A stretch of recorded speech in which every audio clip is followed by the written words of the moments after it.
All right, welcome back.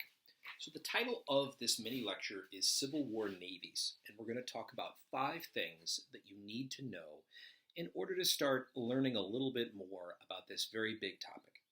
Let's get into it. First off, ironclads.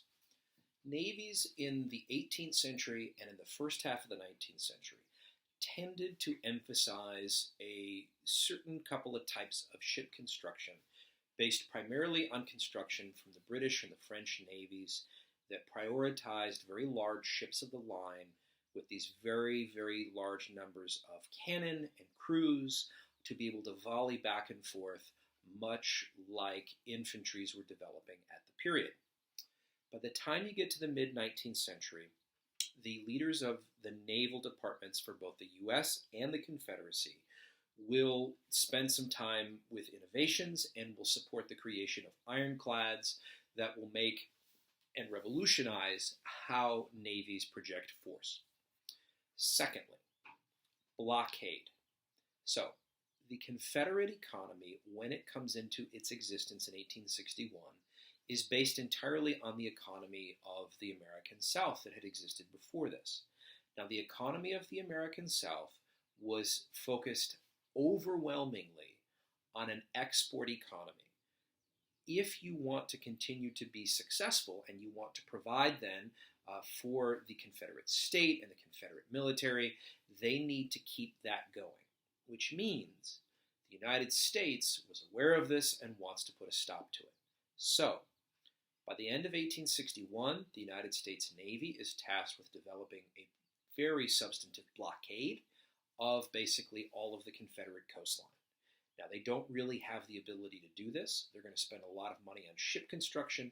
They're going to spend a lot of money to acquire ships.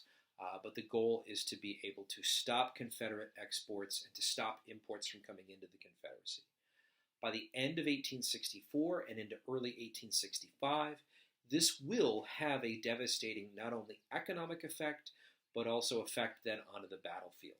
Inflation would be somewhere between 6,000% and 9,000% in some parts of the Confederacy. Confederate currency was essentially worthless, and so the blockade was a very, very, very big deal. Third, the Battle of Hampton Roads. Now, this is a naval battle that is significant because it's really kind of the first major clash of ironclads. The U.S. forces have the Monitor, which think of it as kind of like a surfaced submarine where the tower is just kind of a gun turret with a couple cannon inside. And then the Confederates have a converted U.S. Navy ship, which they put this sort of iron sheath, this triangle skirt on, the sheath thing on, and then they have cannons where they can fire volleys at the U.S. ship. Now, they blast each other sort of back and forth for a while, and the big thing here was just, again, being able to see these kinds of ships in action. All right. Fourth, blockade running and the CSS Alabama. The Confederates realized that they needed to be able to maintain supply lines and connections with primarily Europe during the 1860s.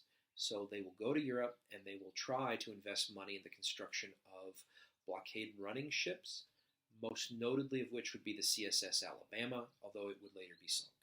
Now, this also brings up the connections that the United States government had with these European countries where they would try to make it not worth the while of European shipbuilders to take the money of the Confederates and build ships for them. Fifth, the Hunley. Now, there was a small submarine that existed in the American Revolution, but in the Confederacy, they try some development with submarines, and the CSS Hunley was the biggest example of this. Now, it's successful against one ship, but the Hunley is deployed a couple of times, and every time the individuals inside it die because the ship sinks. So in many ways, it was, of course, a total failure. All right. Thank you so much.